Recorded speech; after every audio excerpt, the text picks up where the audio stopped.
ओम मंगलम भगवान विष्णु मंगलम गरुड़ध्वज मंगलम पुंडरीकाक्षय मंगलाय तनो हरि। कार्तिक मात्यम। सब प्रकार के विघ्नों का नाश करने वाले गणेश जी, सारी सृष्टि का पालन करने वाले भगवान विष्णु, ज्ञान की दाता सरस्वती जी, सब पुराणों के कर्ता श्री व्यास जी तथा सभी ज्ञानी जनों के चरण कमलों में नमस्कार करके भगवान की श्रद्धा और भक्ति के रस में डूबे हुए कार्तिक मास की कथा कहता हूँ। सभी पापों से मुक्ति दिलाकर इस लोक में सर्व सुख, धन वैभव, रिद्धि सिद्धि और अंत में मोक्ष प्रदायक है यह पावन कथा। कार्तिक मात्यम प्रथम अध्याय। एक समय धर्म के गूढ़ रहस्यों, ज्ञान विवाद और शास्त्रों में वर्णित कथाओं पर गहन चर्चा करने हेतु 88,000 ऋषि मुनि नैमिषारण्य तीर्थ में एकत्रित हुए। उनके मध्य महर्षि वेदव्यास के सुयोग्य शिष्य श्री सूत जी महाराज ऐसे सुशोभित हो रहे थे जैसे आकाश में तारों के मध्य चंद्रमा।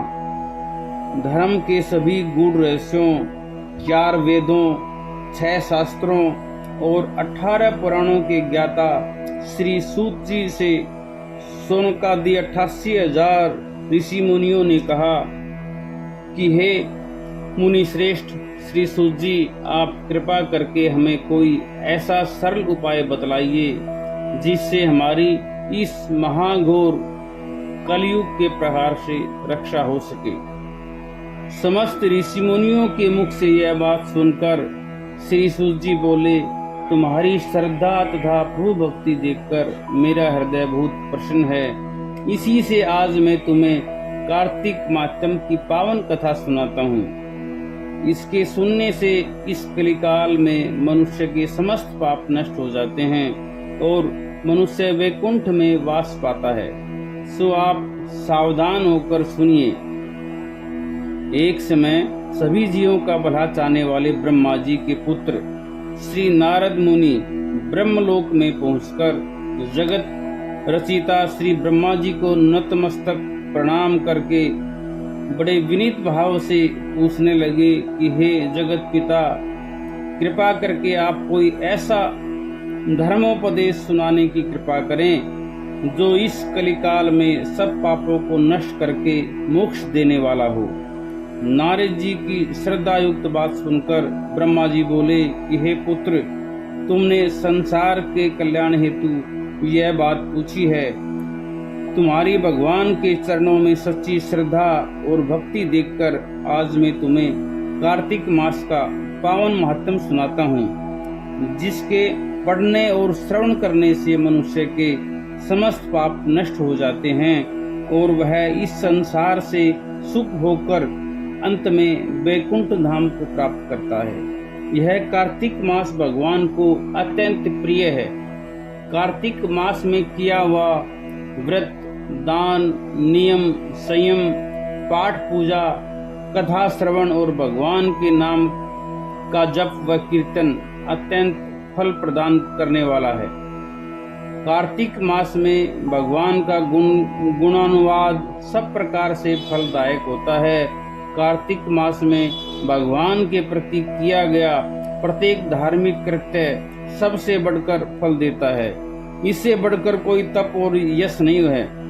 तुमने संसार की भलाई के लिए यह उत्तम प्रश्न किया है, सो मैं कार्तिक मास के माध्यम की पुण्यदायिनी कथा कहता हूँ। अब तुम श्रद्धा युक्त और सावधान होकर सुनो। कार्तिक स्नान करने वाले मनुष्य को प्रातःकाल ब्रह्म मुहूर्त में उठकर शौचादि से निर्वृत्त होकर 12 अंगुल लंबी सुगंधि युक्त वृक्ष का दातुन करनी चाहिए। परंतु याद रहे कि श्राद्ध, सूर्य अथवा चंद्र ग्रहण को और एकम अमावस्या, छठ, नवमी, एकादशी और रविवार को दातुन नहीं करनी चाहिए। जिस दिन दातुन न करनी हो उस दिन पानी से 12 कुल्ले करके मुंह को खूब साफ कर लेना चाहिए। जब 2 घड़ी रात्रि शेष रहे तब काले तिल, चंदन, चावल, पुष्प या कुशा लेकर तालाब, कुंड, नदी, संगम अथवा किसी भी तीर्थ स्थान पर जाएं। वहां हाथ जोड़कर प्रार्थना करें कि हे भगवान, आप एवं श्री लक्ष्मी जी को प्रसन्न करने के लिए मैं समस्त कार्तिक मास में स्नान करूंगा। इस प्रकार प्रतिज्ञा करके, संकल्प करके श्री गंगा जी, श्री शिव जी, सूर्यदेव और विष्णु भगवान का ध्यान करके नाभि पर्यंत जल में प्रवेश करके अच्छी तरह से स्नान करें। फिर जल से बाहर निकलकर देवता, ऋषि और पितरों का तर्पण करें। स्नान करके भेड़ बकरी की धूल से बचना चाहिए तथा छींक, थूक, कुत्ता, कौवा, ऊंट, उल्लू आदि से भी बचना चाहिए। यदि भूलवश इसमें से किसी का भी स्पर्श हो जाए तो पुनः स्नान करना चाहिए। मिथ्यावादी और नीच प्रवृत्ति वाले मनुष्य से वार्तालाप नहीं करनी चाहिए। इसके बाद षोडशोपचार विधि से भगवान का पूजन करें।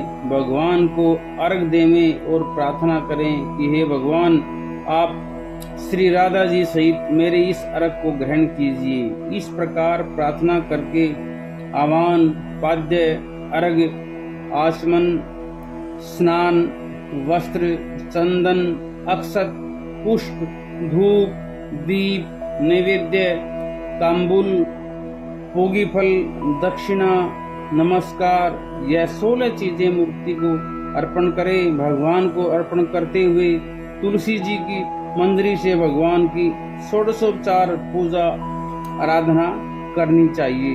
बोलो विष्णु भगवान की जय।